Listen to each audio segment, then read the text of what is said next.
desse instante, nós vamos receber com alegria, o coração aberto para ouvir a palavra de Deus com o reverendo Sivaldo Almeida, professor do Seminário Presbiteriano do Norte, e ele é muito bem-vindo a esse momento de celebração. Que Deus abençoe a sua vida, derrame graça no seu coração. Graças a Deus, irmãos.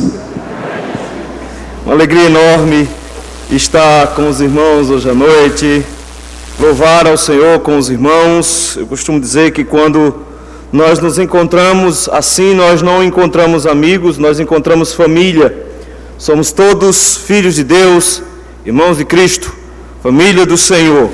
Eu louvo a Deus por esta igreja, eu louvo a Deus por estes presbitérios aqui reunidos pelo Sínodo, pela iniciativa de comemorarem juntos mais um ano de reforma protestante. Queridos, vamos abrir as nossas Bíblias no primeiro livro dos Reis, capítulo de número 13, e façamos a leitura desse texto, buscando encontrar aqui orientações do Senhor para a nossa vida, em especial como igreja reformada. Primeiro livro dos Reis, capítulo 13, diz assim a palavra do Senhor: Eis que por ordem do Senhor veio de Judá a Betel um homem de Deus. E Jeroboão estava junto ao altar para queimar incenso. Clamou o profeta contra o altar por ordem do Senhor e disse: Altar, altar, assim diz o Senhor: Eis que um filho nascerá à casa de Davi, cujo nome será Josias, o qual sacrificará sobre ti os sacerdotes dos altos que queimam sobre ti incenso, e ossos humanos se queimarão sobre ti. Deu naquele mesmo dia um sinal dizendo: Este é o sinal de que o Senhor falou: Eis que o altar se fenderá e se derramará a cinza que há sobre ele. Tendo o rei ouvido as palavras do homem de Deus que clamara contra o altar de Betel, Jeroboão estendeu a mão de sobre o altar, dizendo: Prendei-o. Mas a mão que estendeu contra o homem de Deus secou e não a podia recolher. O altar se fendeu e a cinza se derramou do altar, segundo o sinal que o homem de Deus apontara por ordem do Senhor. Então disse o rei ao homem de Deus: Implora o favor do Senhor teu Deus e ora por mim, para que eu possa recolher a mão. Então o homem de Deus implorou o favor do Senhor, e a mão do rei se lhe recolheu e ficou como dantes. Disse o rei ao homem de Deus: Vem comigo a casa e fortalece-te, e eu te recompensarei. Porém o homem de Deus disse ao rei: Ainda que me desses metade da tua casa, não iria contigo, nem comeria pão, nem beberia água neste lugar. Porque assim me ordenou o Senhor pela sua palavra, dizendo: Não comerás pão, nem beberás água, e não voltarás pelo caminho por onde fostes. E se for por outro caminho, e não voltou pelo caminho por onde viera a Betel. Orava em Betel um profeta velho. Vieram seus filhos e lhe contaram tudo o que o homem de Deus fizera aquele dia em Betel. As palavras que disseram ao rei, contaram-nas a seu pai. Perguntou-lhes o pai: Por que caminho ele se foi? Mostraram seus filhos o caminho por onde fora o homem de Deus que viera de Judá. Então disse a seus filhos: Albardai-me um jumento. Albardaram-lhe um jumento e ele montou. E foi após o homem de Deus, e achando-o sentado debaixo de um carvalho, lhe disse: És tu, homem de Deus, que vieste de Judá? Ele respondeu: Eu mesmo. Então lhe disse: Vem comigo à casa e come pão. Porém ele disse: Não posso voltar contigo, nem entrarei contigo. Não comerei pão, nem beberei água contigo neste lugar, porque me foi dito pela palavra do Senhor: Ali não comerás pão, nem beberás água, nem voltarás pelo caminho por que foste. Tornou-lhe ele: Também eu sou profeta como tu. E o anjo me falou por ordem do Senhor, dizendo: Faze-o voltar contigo à tua casa, para que coma pão e beba água. Porém mentiu-lhe. Então voltou ele e comeu pão e comeu pão em sua casa e bebeu água. Estando eles à mesa, veio a palavra do Senhor ao profeta que o tinha feito voltar, e clamou ao homem de Deus que viera de Judá, dizendo: Assim diz o Senhor, porquanto fostes rebeldes à palavra do Senhor, e não guardastes o mandamento que o Senhor teu Deus te mandara, antes voltastes e comeste pão e bebeste água no lugar que te dissera: Não comerás pão, nem beberás água, o teu cadáver não entrará no sepulcro dos teus pais. Depois do profeta, a quem fizera voltar a haver comido pão e bebido água, albardou para ele um jumento. Foi-se, pois, e um leão o encontrou no caminho e o matou. O seu cadáver estava tirado no caminho, e o jumento e o leão parados junto ao cadáver. Eis que os homens passaram e viram o corpo lançado no caminho, como também o leão parado junto ao corpo, e vieram e disseram na cidade onde o profeta velho habitava. Ouvindo o profeta que o fizera voltar o caminho, disse: é o homem de Deus que foi rebelde à palavra do Senhor. Por isso o Senhor o entregou ao leão, que o despedaçou e o matou, segundo a palavra que o Senhor tinha dito. Então disse aos seus filhos: albardai-me o jumento. Eles o albardaram. Esse foi, achou o cadáver atirado no caminho, e o jumento e o leão parados junto ao cadáver. O leão não tinha devorado o corpo, nem despedaçado o jumento. Então o profeta levantou o cadáver do homem de Deus e o pôs sobre o jumento e o tornou a levar. Assim veio o profeta velho à cidade para chorar e enterrar. Depositou o cadáver no seu próprio sepulcro e o prantearam, dizendo: meu irmão. Depois de haver sepultado, disse a seus filhos: quando eu morrer, enterrai-me no sepulcro em que o homem de Deus está sepultado, pondo os meus ossos junto aos ossos dele. Porque certamente se cumprirá o que por ordem do Senhor clamou contra o altar que está em Betel, e contra todas as casas dos altos que estão na cidade de Samaria. Vamos orar?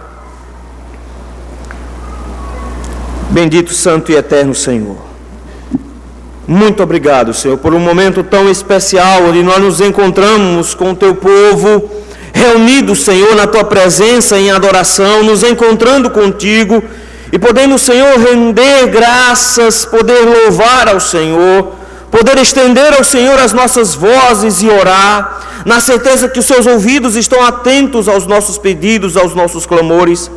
Mas, Senhor, muito obrigado, meu Deus, porque esse encontro inclui o Senhor falar conosco. E nesse momento, Senhor, nós humildemente nos apresentamos diante de Ti, rogando: Senhor, fala conosco. Obrigado, Senhor, pela Tua palavra que está aberta diante dos nossos olhos. Mas confessamos, ó Senhor, em primeiro lugar, a nossa incompetência em compreendê-la. Se o Senhor não abrir os nossos olhos pela iluminação do Teu Espírito, nós não seremos capazes de entender o que o Senhor quer nos ensinar hoje. Mas se o Senhor não moldar também os nossos corações, não transformar, Senhor, nossos corações continuarão rebeldes e não estarão prontos para ouvir a Sua palavra. Por isso, Senhor, aclara as nossas mentes e prepara os nossos corações para ouvirmos a Sua voz hoje à noite. No nome santo de Jesus Cristo é que nós te rogamos. Amém. Irmãos, nós louvamos a Deus por homens de Deus que o Senhor levantou lá no início do século XVI. Louvamos a Deus porque, de uma forma terrível, a igreja tinha se desviado. A igreja católica tinha se confundido na pregação da palavra do Evangelho e tinha misturado o Evangelho com doutrinas estranhas e anunciava uma graça que era muito mais adquirida por méritos humanos do que por obra divina. Anunciava uma fé que era muito mais produzida pela ação da igreja do que pela ação do Senhor. Anunciava um perdão que era muito mais adquirido por obras e por dinheiro humano do que pela própria obra do Senhor Jesus Cristo. Em meio a essa confusão teológica, em meio a essa confusão de fé, surgem homens de Deus para proclamar no meio daquelas nações a verdade do Senhor, trazendo o povo de Deus de volta à sua fonte originária de autoridade, trazendo de volta a Escritura Sagrada. Ao mesmo tempo que se levantava a reforma, se levantava também um outro grupo chamado a Reforma Radical, um grupo de anabatistas. Eles se levantaram proclamando também uma reforma, uma saída, uma mudança da Igreja Católica. Mas ao mesmo tempo, meus irmãos, a sua ruptura, mesmo que aparentemente bem radical, comungava com a Igreja Católica de alguns princípios, o que tornava os reformados diferentes, tanto dos católicos como dos anabatistas. É que os católicos e anabatistas entendiam que existiam outras fontes de autoridades na igreja. Os católicos entendiam que eles tinham não só as Escrituras, mas eles tinham o Papa quando falava, eles tinham a tradição quando falava, eles tinham os pais da igreja quando falavam, de forma que quando os papas e os pais da igreja e a tradição falavam, e inclusive contradizendo as Escrituras, a Escritura era simplesmente colocada de lado e a palavra desses homens valia mais. Ao mesmo tempo, os anabatistas tinham os seus homens de Deus, que eles julgavam ter o Espírito Santo, e quando eles falavam de maneira tão autoritativa que a própria palavra também era jogada a segundo plano. Chega então os reformados e dizem: só a Escritura, só a palavra de Deus. A nossa única fonte, a nossa única regra de fé e de prática para a igreja é a Bíblia. Nós não acreditamos em nenhuma outra coisa mais, nós não nos submetemos a nenhuma outra coisa mais, se essa outra coisa não estiver submissa à Escritura Sagrada. Novamente, meus irmãos, em pleno século 21, somos conclamados a, como reformados, alçarmos novamente a voz e dizermos: precisamos novamente clamar pelo sola Escritura, para que novamente a palavra do Senhor seja valida em meio à sua igreja. Isso porque a Igreja Católica mantém as suas posições, mas em nosso meio tem surgido homens que têm colocado a razão acima das Escrituras e acham que podem desmistificar a Bíblia, acham que podem explicar a Bíblia desmistificando-a, tirando os milagres, tirando aquilo que a razão não explica. Existem homens que se levantam em nossas igrejas, trazendo informações de homens, crenças de homens, apresentando-as como palavra de Deus, não contradizendo-as com as Escrituras, e assim anunciam pensamentos de psicólogos, pensamentos de sociólogos, pensamentos de sexólogos, como se fossem palavra de Deus quando não o são. É necessário nos lembrarmos, meus irmãos, que o Senhor nos chamou como reformados a sermos guardiões de uma igreja que é reformada, e ela sempre irá se reformar, porque ela sempre retorna para a Bíblia. É sobre isso que o texto que nós acabamos vai falar um pouco. Israel está dividido. Depois da loucura de Roboão, querendo impor ainda mais impostos em Israel, Jeroboão suscitou então uma divisão em Israel. E agora divide-se em duas tribos, o reino de Judá e Benjamim se torna o reino de Israel, o reino de Judá, com a sede em Jerusalém. Jeroboão leva 10 tribos com ele e vão para a região de Samaria, fortalece 2 cidades por lá, Siquém e Penuel. Mas de repente Jeroboão entende que não vai conseguir manter essas 10 tribos unidas como uma nação independente de Jerusalém, porque todo ano eles precisavam voltar para Jerusalém para adorar. Jeroboão tem então uma ideia fantástica: vou produzir uma religião só nossa. Se eu tenho uma religião aqui de Samaria, consequentemente, eles não vão precisar voltar para Jerusalém.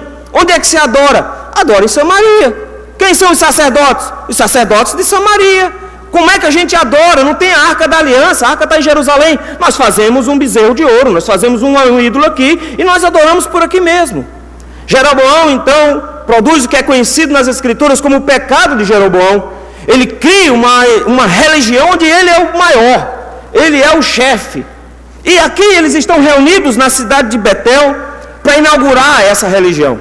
Eles se reúnem para inaugurar todo esse processo de culto, que não vai durar só alguns dias, mas vai durar tanto tempo, a ponto de que quando Jesus se encontra com aquela mulher samaritana à beira de um poço, ele olha para aquela mulher e diz: vocês adoram sem conhecer ainda hoje. Porque vocês ficam perguntando se é em Samaria ou se é em Jerusalém que é para adorar, mas o Pai na verdade procura adoradores que o adorem em espírito e em verdade. O texto, meus irmãos, nos diz que o Senhor chama um profeta do Senhor para proclamar essa mensagem. Com isso ele nos fala sobre a verdadeira pregação que nós precisamos resgatar em nossas igrejas. A verdadeira pregação, meus irmãos, tem pelo menos 3 características nesse texto. A primeira é que a verdadeira pregação, ela vem do próprio Deus. Acompanhe comigo, meus irmãos, a partir do versículo 1, o texto nos diz que esse homem de Deus, que não tem nome, ele não precisa de nome, ele não precisa ser identificado, ele não será honrado pela sua trajetória, mas ele será honrado pela sua fidelidade. E de repente o texto diz que o Senhor chamou esse homem da cidade lá de Judá. Ele vem lá da região de Jerusalém e vem pregar em Samaria. Esse homem precisou de muita coragem, em primeiro lugar, porque o que ele estava fazendo era saindo da região e indo para outro país. Ele estava indo para a região do inimigo para pregar uma mensagem contra o rei inimigo. De repente ele precisava de coragem, porque em primeiro lugar ele estava saindo da sua região para ir para outra. Segundo, porque a sua mensagem não era boa de ser ouvida. A mensagem dele era uma mensagem de destruição, era uma mensagem de juízo do Senhor contra Jeroboão. O texto nos diz que a palavra dele era bem simples.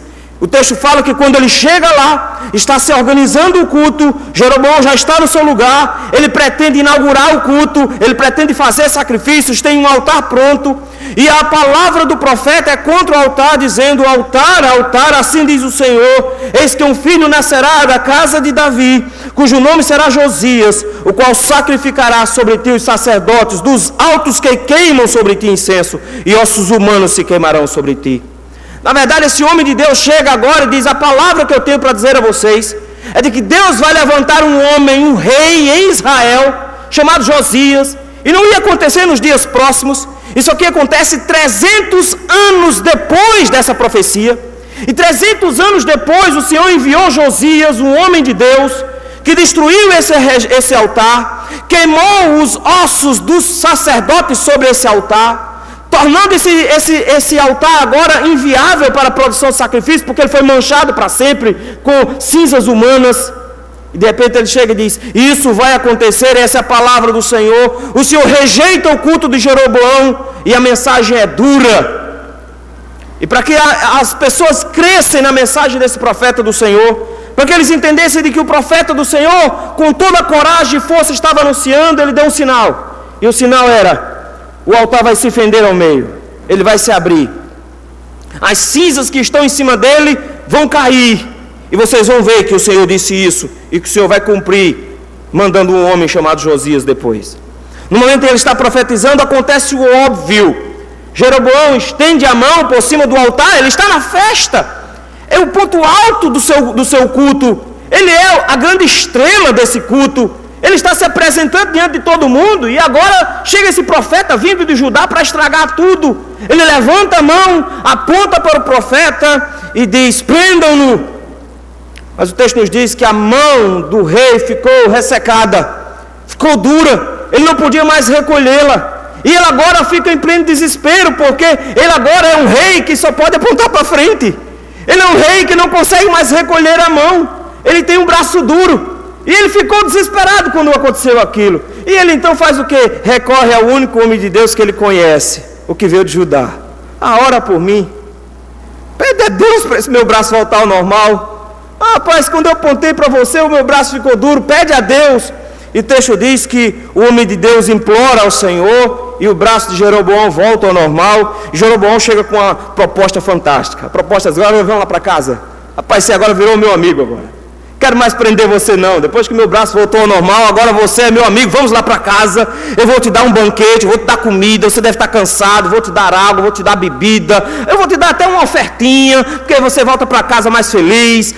Vamos lá para casa. E o rei, e de repente o homem do Senhor olha para o rei e diz: de jeito nenhum, se você me desse metade do seu reino eu não ia, porque a voz do Senhor foi muito clara. A voz do Senhor foi: vá, entregue a palavra, não coma, não beba, não fique na casa dele, pelo caminho que você você volta por outro. Irmãos, a distância entre a região de Samaria, no caso aqui Betel, e a região de Judá, Jerusalém, não é tão longe assim, em linha reta. Mas o problema é que Israel é uma montanha só, você está subindo ou está descendo, demorava tempo. Então ele ia passar entre 3 e 7 dias de viagem. Então ele escolhia, ou pegava o caminho mais curto para ir, pegava o caminho mais longo para voltar, ou pegava o caminho mais longo para ir, o mais curto para voltar. Seja como for, o texto vai dizer que ele andava a pé, e porque ele andava a pé, tinha que levar água nas costas e tinha que levar comida nas costas. Então provavelmente ele estava com fome, ele estava com sede, ele não tinha mais as condições necessárias para andar. Mas mesmo assim ele diz: não, não volto. Queridos, nós precisamos entender com base nisso, de que quando os servos do Senhor vão proclamar a mensagem do Senhor, eles correm um risco enorme de desagradar a todos os presentes. Mas o que de repente o texto começa a nos mostrar é que o motivo pelo qual Deus não permitiu que o profeta comesse na casa de Jeroboão, nem permitiu que ele bebesse na casa de Jeroboão, nem que voltasse pelo mesmo caminho, é porque Deus não queria que em momento algum a mensagem dele fosse confundida com a mensagem de Jeroboão. Deus não queria que a sua voz fosse misturada com a voz de um ímpio. Deus não queria que as pessoas achassem que o servo de Deus tinha voltado atrás. Deus não queria que o povo achasse que o servo de Deus tinha comungado com o ímpio. Essa informação é importante, meus irmãos, porque quando a palavra de Deus, ela comunga com ímpios, ela é corrompida. A igreja do Senhor precisa se lembrar de que a palavra de Deus precisa ser pregada em nossas igrejas, pura e cristalina como ela realmente é, e não contaminada, misturada com teologias, doutrinas, ideologias ou coisas afins que não estão de acordo com ela própria. Se o Senhor não mandou, não está autorizado o pregador a falar. Precisamos urgentemente resgatar em nossas igrejas, meus irmãos, o conceito de que a verdadeira pregação só existirá quando o Senhor falar por meio da sua palavra. Não existe outro jeito, não existe outra forma. Foi assim que o Senhor quis. O Senhor se revelou por meio da sua palavra. A igreja do Senhor só será alimentada por meio da sua palavra. A pregação só será verdadeira por meio da sua palavra. Não existe invenção humana, técnica humana, método humano que se compare à pregação da palavra. O Evangelho do Senhor é o poder de Deus para a salvação de todo aquele que crê. Precisamos urgentemente nos lembrar, meus irmãos, que se nós não dissermos, assim diz o Senhor, está na hora desse pregador se calar. Se esse profeta não fala o que o Senhor mandou, a única coisa que ele merece são pedras. A igreja do Senhor precisa ficar atenta, para que quando o profeta do Senhor falar, para quando o pregador falar, conferir todas as suas palavras pelas Escrituras, porque nós não tememos homens, nós não tememos pregadores, nós não somos fãs de pregadores, nós não temos fã-clube, nós não gostamos de pregadores se eles não trouxerem a voz de Deus para a sua igreja. É isso que nós precisamos, meus irmãos, nos lembrar que a pregação verdadeira, ela precisa vir do próprio Deus. Mas em segundo lugar, a pregação verdadeira, ela sempre virá atrelada à vida, versículo de 11 a 22. O texto diz que tinha um outro profeta, mas esse profeta estava bem pertinho. O texto morava em Betel. Onde é que o profeta morava? Em Betel. E o texto diz que esse homem já era velho, então ele estava lá em Betel já faz tempo.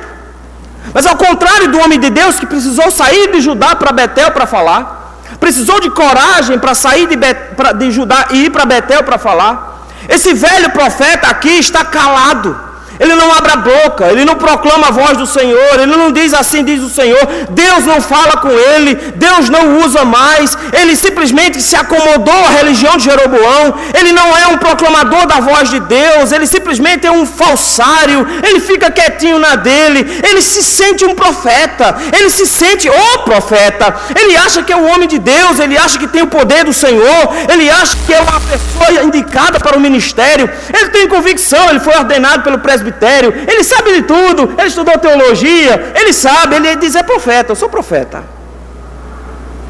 Os filhos dele chegaram e disseram, pai, aconteceu um negócio incrível hoje. Veio um profeta, lá das bandas de Judá, profetizou que o altar ia se fender ao meio, que vai aparecer um homem chamado Josias, que vai destruir o altar. E quando o rei apontou para ele para mandar prendê-lo, o braço do rei ficou duro, o homem orou e o braço voltou ao normal. O profeta velho olha para um lado, olha para o outro, colega de ministério. E quando um pastor encontra colega de ministério, ele vai para restaurante. Então o que é que eles fazem aqui? Olha só. Diz, meu filho, arranja o jumento para mim aí. Albardai-me um jumento. Os filhos foram lá, albardaram o jumento. A pergunta dele é, para que lado ele foi? Isso porque ele não iria vir e voltar pelo caminho por onde ele veio. Então ele não sabia necessariamente por onde o profeta estava voltando. E os filhos dele disseram: o profeta veio por tal caminho. Ele pega o jumento, corre, tenta acompanhar o profeta do Senhor. O profeta do Senhor está a pé, já está caminhando há vários dias, está cansado, passou um dia difícil. Ele, coitado, claro que ele está andando devagar e que o jumento vai alcançá-lo. E não deu outro. O texto nos diz que ele o encontrou. O profeta do Senhor estava cansado, com fome, sede, descansando um pouquinho debaixo de um carvalho, tentando voltar para casa. E o profeta velho chega lá e diz: você é o homem de Deus? Ele diz: sim, sou. Não tem outro que clame aqui, só foi esse mesmo. E ele diz: meu filho, vamos lá em casa. Versículo número 15, ele diz: vem comigo a casa e come pão. Você está fraco, rapaz, você não vai aguentar a viagem de volta. Vamos lá em casa, vamos comer alguma coisa, vamos se fortalecer, vamos lá em casa. A voz do profeta do Senhor, a voz do servo do Senhor é a mesma voz que ele deu para o rei Jeroboão. Ele disse: de jeito nenhum, o Senhor me prometeu, me proibiu de comer e de beber nessa região aqui. Eu não posso comer na sua casa, eu não posso beber na sua casa. Meu irmão, eu não posso nem voltar pelo mesmo caminho. O Senhor me deu ordens expressas. Não interessa se eu estou passando de dificuldade, não interessa se eu estou passando fome e sede, não interessa se o caminho é longo, não importa. Eu tenho uma ordem do Senhor, eu não posso obedecer. E aí vem o perigo, meus irmãos. Versículo número 17. O texto nos diz que, de repente, ele diz assim: olha, a palavra do Senhor foi essa, que eu não devo comer. Mas versículo 18, chega agora o profeta velho e diz: não, meu filho, prazer, eu sou pastor também. Do mesmo parecido, né? Deve ser do mesmo sínodo. Sou profeta com você, meu filho. E tem mais, eu sou canela de fogo. Um anjo me falou lá em casa.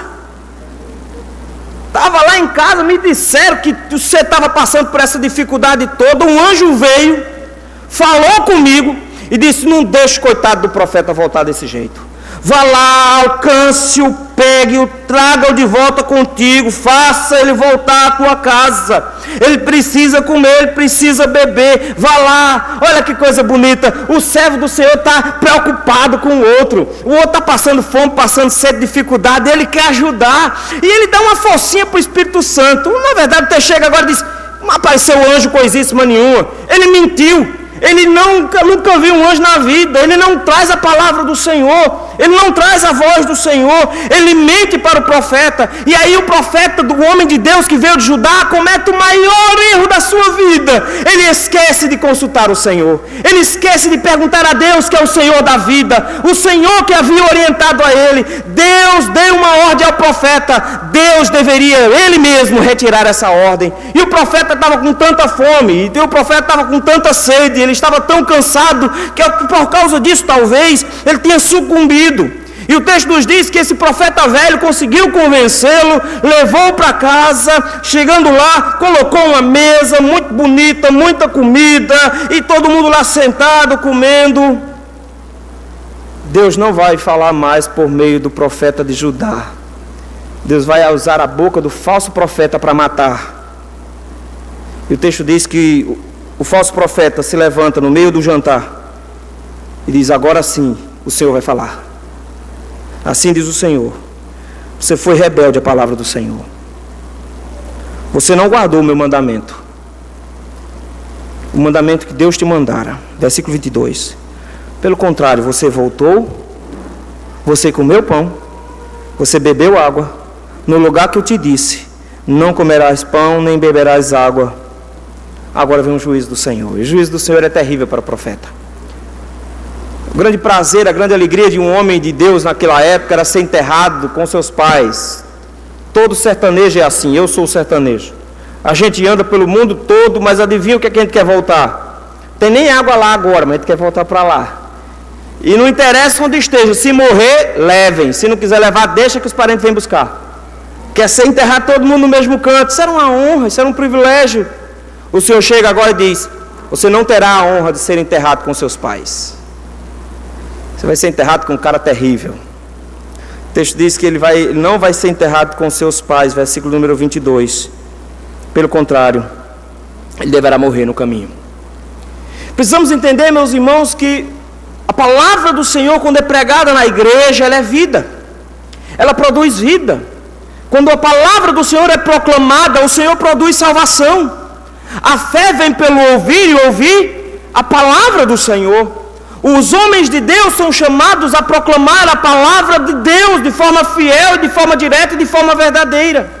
Mas quando a igreja do Senhor acolhe falsos profetas, que dizem assim diz o Senhor quando o Senhor não disse, que dizem que viu o anjo quando não viu, que dizem que ouviu a voz do Senhor quando não ouviu, quando a igreja do Senhor escuta homens falsos, profetas, homens mentirosos, que simplesmente anunciam que falam em nome do Senhor quando não falam, esses homens não só trazem condenação sobre sua própria cabeça, eles não trazem só condenação sobre sua própria existência, mas eles matam a igreja, eles matam o povo, eles matam as pessoas.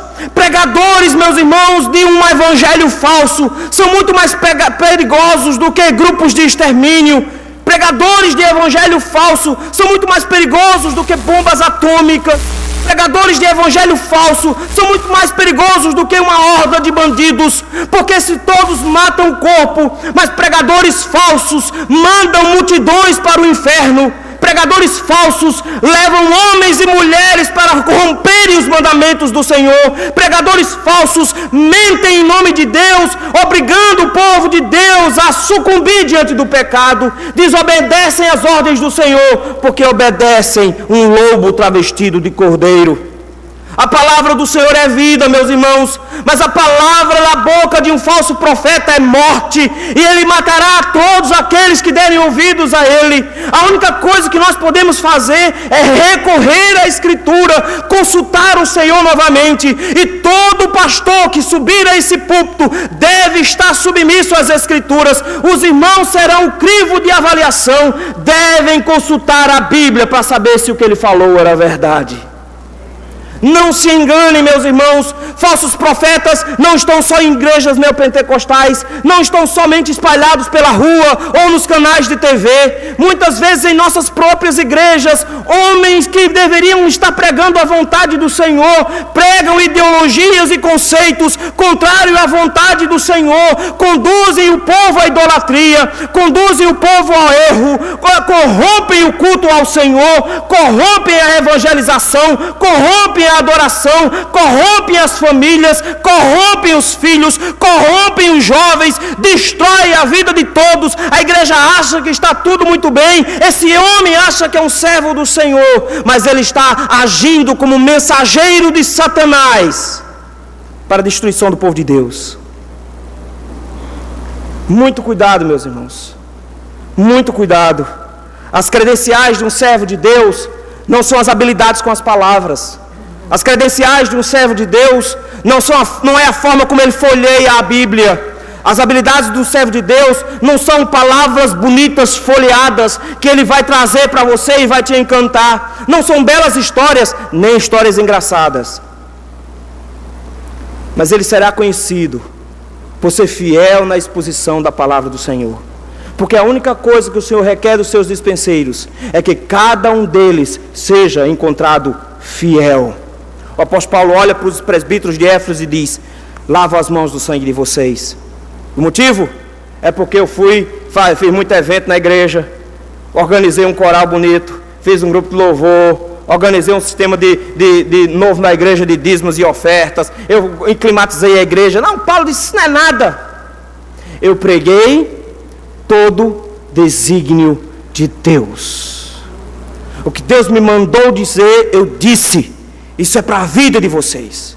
Isso é para que vocês vivam. Vocês precisam conhecer o Senhor Jesus, a sua obra. Vocês precisam conhecer Jesus e o seu caráter. Vocês precisam conhecer Jesus e os seus ofícios. Vocês precisam conhecer o Senhor na sua profundidade. A Bíblia fala de Jesus. Cobrem disso dos seus pastores. Façam com que eles estudem as Escrituras. E se eles não falarem pelas Escrituras, mande-os calar falsos profetas que matam a igreja do Senhor. O Senhor nos conclama hoje, meus irmãos, a entender que a palavra do Senhor, a pregação verdadeira é vida, mas quando ela é corrompida, ela é morte. Em terceiro e último lugar, a verdadeira pregação produzirá os resultados para os quais ela foi pregada. Versículo 23, a história fica terrível. Porque no versículo 23 o texto nos diz que depois de o profeta ouvir isso, ter comido e ter bebido água, o profeta velho ainda deu um conforto derradeiro. Note que ele está preocupado com o conforto do profeta do Senhor. Ele estava preocupado com a fome do profeta, ele estava preocupado com a sede do profeta, ele também está preocupado com os pés do profeta. Então ele arranja um jumento para o profeta. Parece que o que mais eles têm aqui é jumento, porque o tempo inteiro ele está dizendo: arranja um jumento aí, sela um jumento para mim. E o texto diz que eles selaram um jumento para o servo do Senhor, e lá vai o servo do Senhor voltando agora para casa. Ele agora tem uma voz de Deus diferente em seus ouvidos. A voz do Senhor era: servo bom e fiel, você fez o que eu mandei. A voz dele era: você me desobedeceu, meu filho. Você fez o que eu mandei, foi lá e pregou, e na hora mais urgente você me desobedeceu. E você permitiu que a minha voz fosse confundida com a voz daquele falso profeta. Você preferiu acreditar nele do que acreditar em mim. Ao ouvir a minha voz, você preferiu ouvir a voz dele. E ele vai voltando agora de jumento. O texto nos diz que no meio do caminho, e acontecia isso muito naquela época, tinha muitos leões naquela região, hoje não tem mais.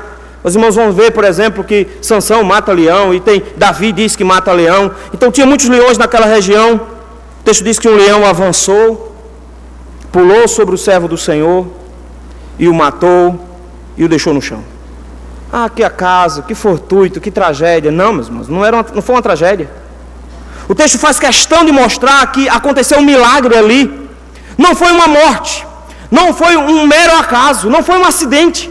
Acidentes acontecem, mas esse aqui não foi. E o Senhor faz questão de deixar isso muito claro. O Senhor faz questão de mostrar de que o que Ele está mostrando, o que Ele está fazendo, é produzindo os resultados da sua palavra. Porque Deus, quando fala, a palavra dele não volta para Ele vazia. Produzirá vida ou produzirá morte. Será o bom perfume de Cristo. Para um cheiro de vida, para outro cheiro de morte. O texto diz que a prova de que isso não foi acaso é que o leão não estava com tanta fome assim. Notaram isso? O texto diz que ele matou o homem, e agora, ao invés de um assassino, ele se torna o melhor cão de guarda que eu já vi. Porque cachorro, o pessoal ainda tira pedra para ver se encosta, mas de leão eu acho que não encosta não.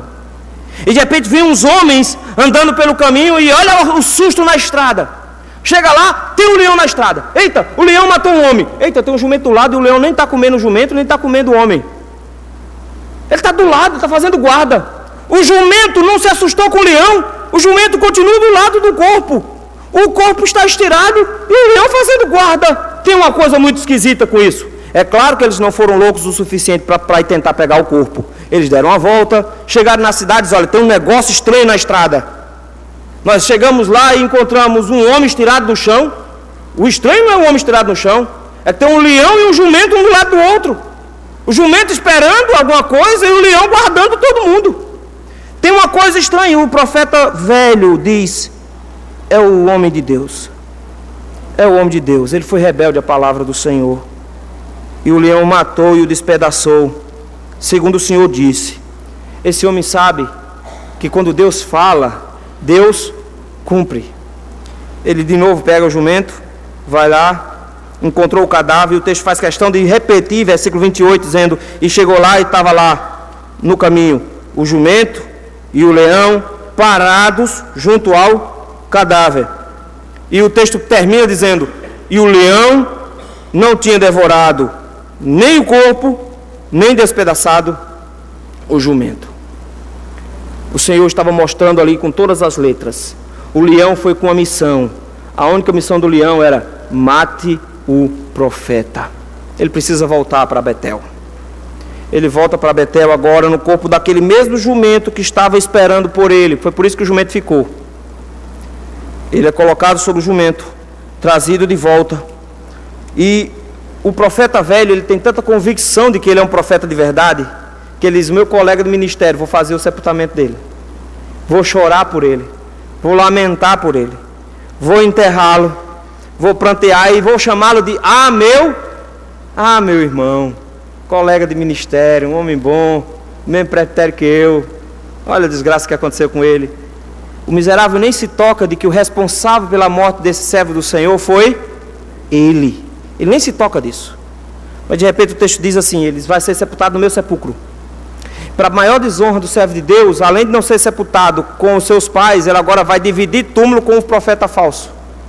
Mas esse homem de Deus foi honrado, meus irmãos. 300 anos depois, quando Josias veio e avançou por ali, ele honrou o homem de Deus, não mexendo no sepulcro do seu servo, não mexendo nos ossos dos seus servos, para não profaná-lo. Ele diz: o servo do Senhor veio e falou 300 anos antes. Ele precisa ser honrado ainda hoje. Ele foi honrado, sem nome, mas foi honrado. E o texto termina dizendo: é verdade que o Senhor vai cumprir sua palavra.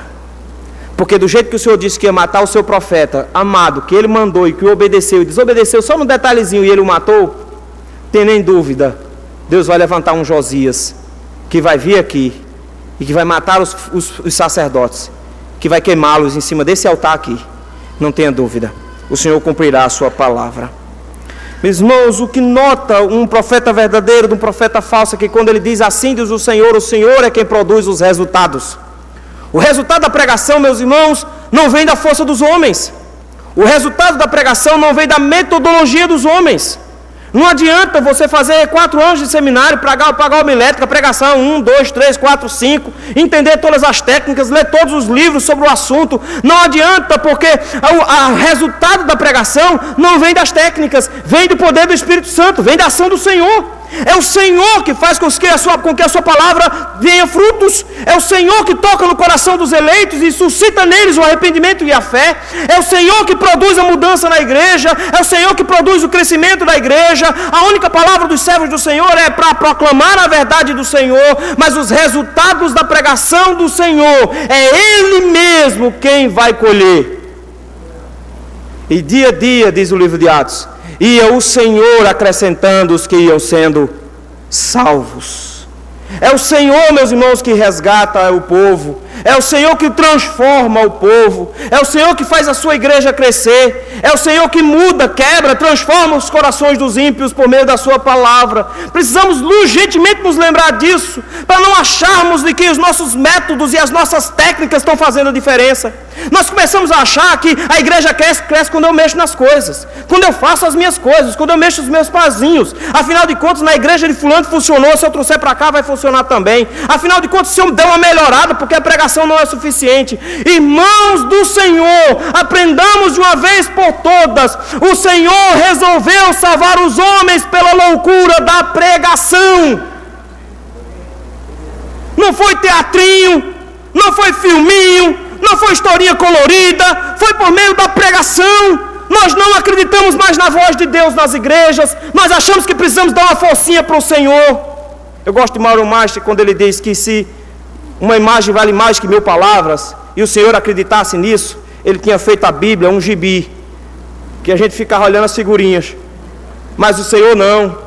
O Senhor criou todas as coisas pelo poder da sua palavra. A voz dele quando fala acontece, e quando ele diz existe, e porque a sua voz é verdadeira, ele resolveu que a sua igreja vai salvar as pessoas que estão perdidas por meio da sua voz também. É pela pregação da palavra, é quando a Bíblia é exposta, é quando a Bíblia é explicada e aplicada para a igreja, que o Espírito Santo atua. Não são métodos humanos, não são historinhas humanas, não são coisas que os homens fazem, não é musiquinha enquanto o pregador canta ou prega, é simplesmente quando o Espírito Santo usar a palavra.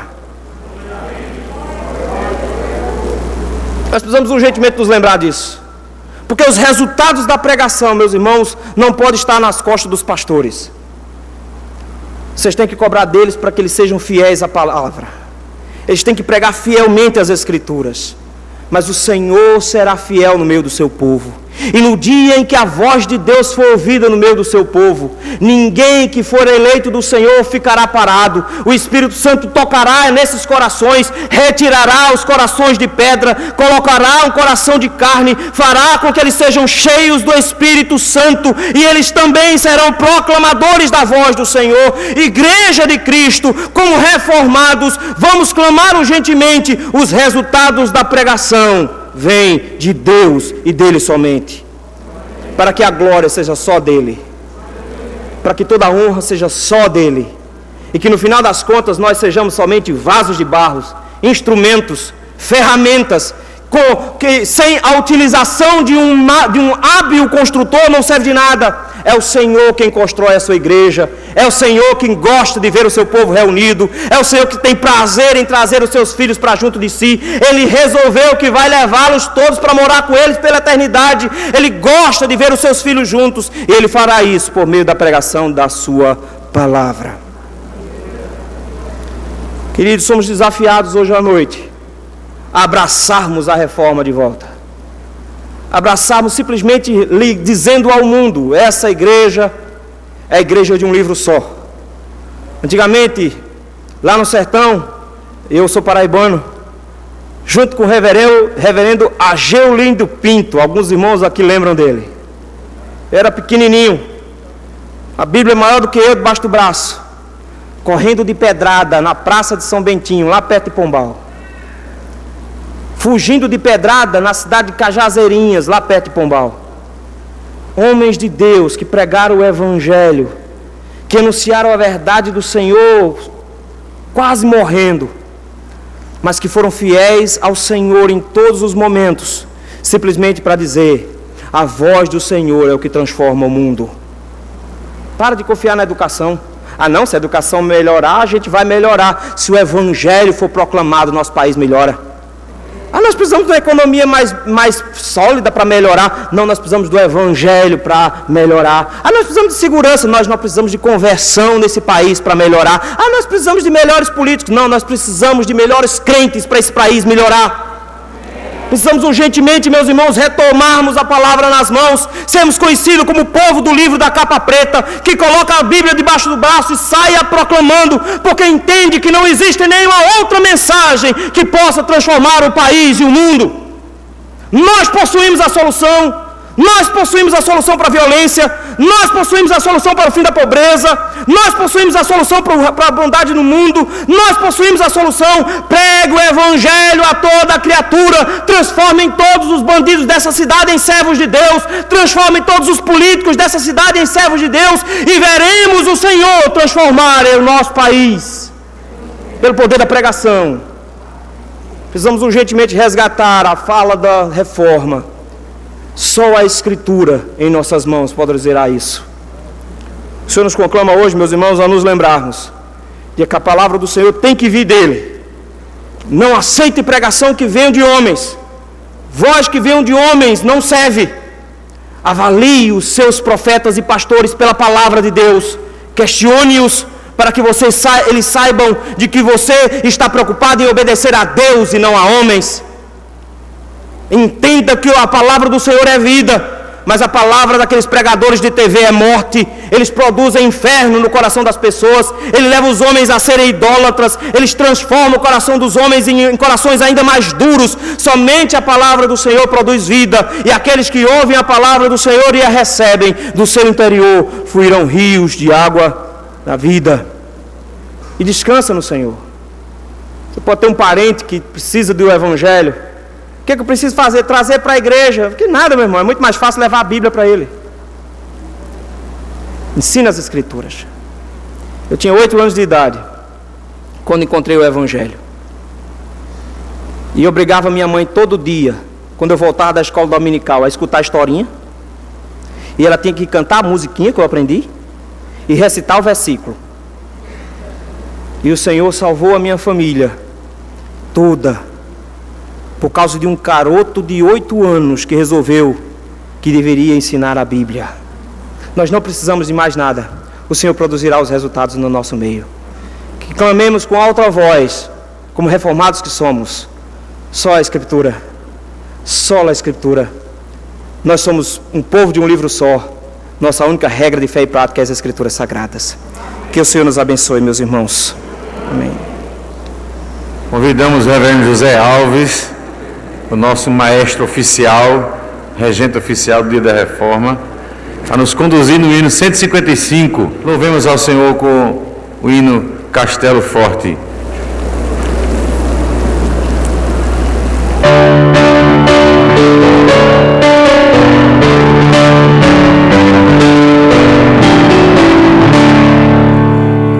Castelo forte,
Oremos, irmãos.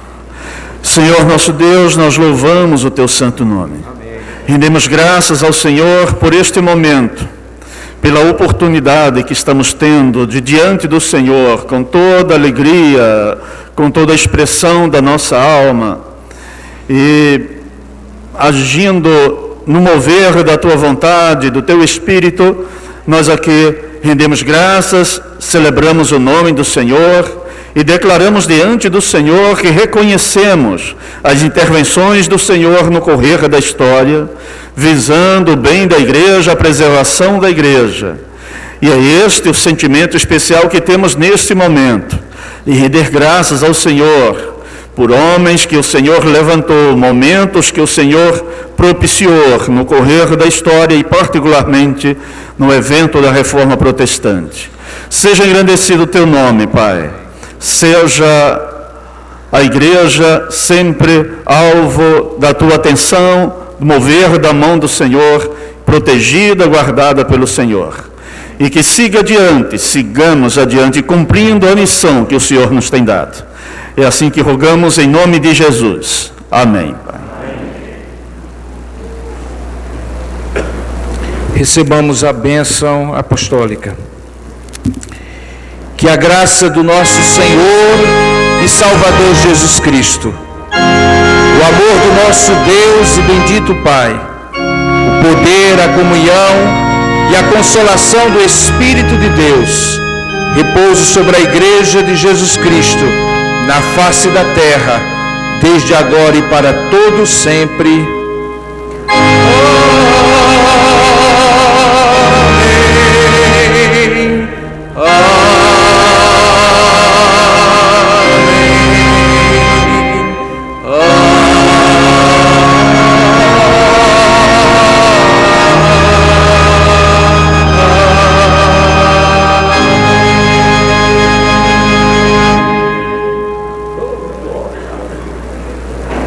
Que Deus abençoe a todos em nome de Jesus.